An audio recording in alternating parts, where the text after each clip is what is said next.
नमस्कार, आपका मंत्रों की दुनिया में हार्दिक स्वागत है। और आज बात करेंगे कि मंत्र की उत्पत्ति कैसे हुई है, मंत्र जाप के लिए उत्तम नक्षत्र कौन सा है, कौन सा शुभ दिन होता है, कौन सा उत्तम माह होता है, कौन सी उत्तम तिथि है और कौन सा उत्तम पक्ष है जिस पर आप मंत्रों का जाप कर सकते हैं।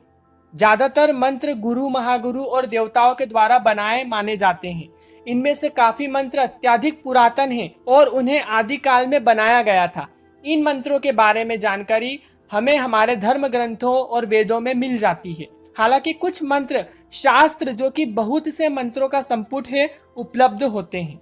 मंत्र की उत्पत्ति विश्वास से और सतत मनन से हुई है। आदि काल में मंत्र और धर्म में बड़ा संबंध था।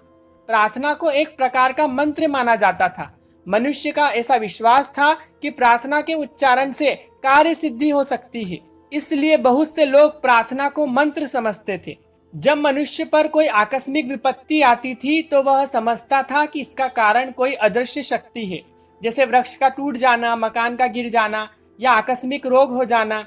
और अन्य ऐसी घटनाओं का कारण कोई भूत या पिशाच को मानता था और इसकी शांति के लिए मंत्र का प्रयोग किया जाता था। क्योंकि आकस्मिक संकट बार बार नहीं आते, हर बार पेड़ नहीं गिरते, हर बार मकान नहीं गिरता, इसलिए लोग समझते थे कि मंत्र सिद्ध हो गया। क्योंकि आपने एक प्रयोग करा और ये चीजें होना बंद हो गई, तो उनको ऐसा लगता था कि मंत्र सिद्ध हो गया।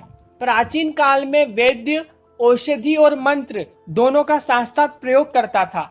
औषधि को अभिमंत्रित किया जाता था और विश्वास था कि ऐसा करने से वह अधिक प्रभावशाली हो जाएगी। कुछ ओझा केवल मंत्र के द्वारा ही रोगों का उपचार करते थे। अब बात कर लेते हैं बीज मंत्र है क्या। एक बीज मंत्र मंत्र का बीज होता है। यह बीज मंत्र के विज्ञान को तेजी से फैलाता है। किसी मंत्र की शक्ति उसके बीज में होती है। मंत्र का जप केवल तभी प्रभावशाली होता है जब योग्य बीज चुना जाए। बीज मंत्र के देवता की शक्ति को जागृत करता है। अब गुरु मंत्र क्या होता है?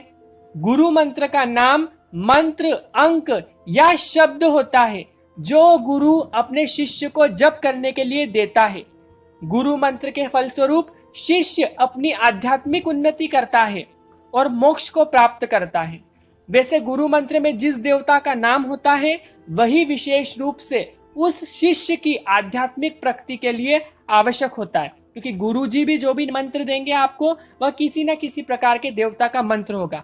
वह आपकी कैपेसिटी देखकर, आपकी जांच करके, आपकी पड़ताल करके आपको मंत्र देंगे। अब बात कर लेते हैं मंत्र साधना के लिए सबसे अच्छा समय कौन सा होता है। तो मंत्र जाप के लिए आप इन समयों का उपयोग करेंगे तो मंत्र जल्दी पूर्ण हो जाता है। वैसे आप कभी भी मंत्र का जाप कर सकते हैं, लेकिन इन तिथियों या इन नक्षत्रों में करेंगे तो मंत्र ज्यादा रूप से प्रभाव देने लगता है।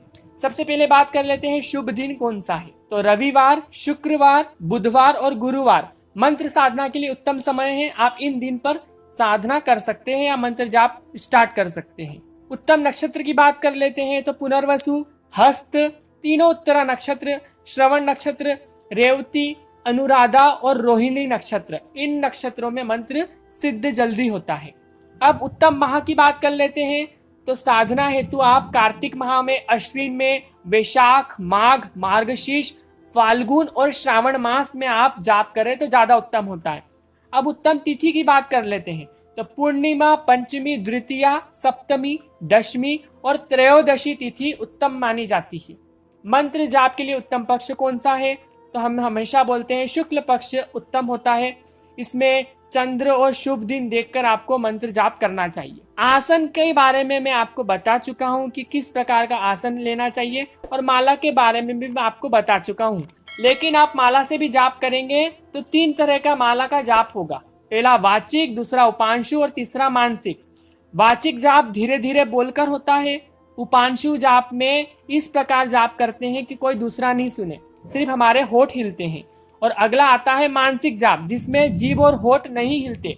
तीनों जपों में पहले की अपेक्षा दूसरा और दूसरे की अपेक्षा तीसरा प्रकार श्रेष्ठ है। लेकिन आप किसी की नकल नहीं करें, क्योंकि मानसिक जाप बहुत टाइम बाद आपको आएगा, इसलिए आप वाचिक और उपांशु जाप तक कर सकते हैं। प्रातः काल में हाथ को नाभि के पास, दोपहर में आपको यदि जाप कर रहे हैं तो हृदय के पास, और सायंकाल अर्थात शाम में आप जाप कर रहे हैं तो मुंह के समांतर आपको माला रखना चाहिए।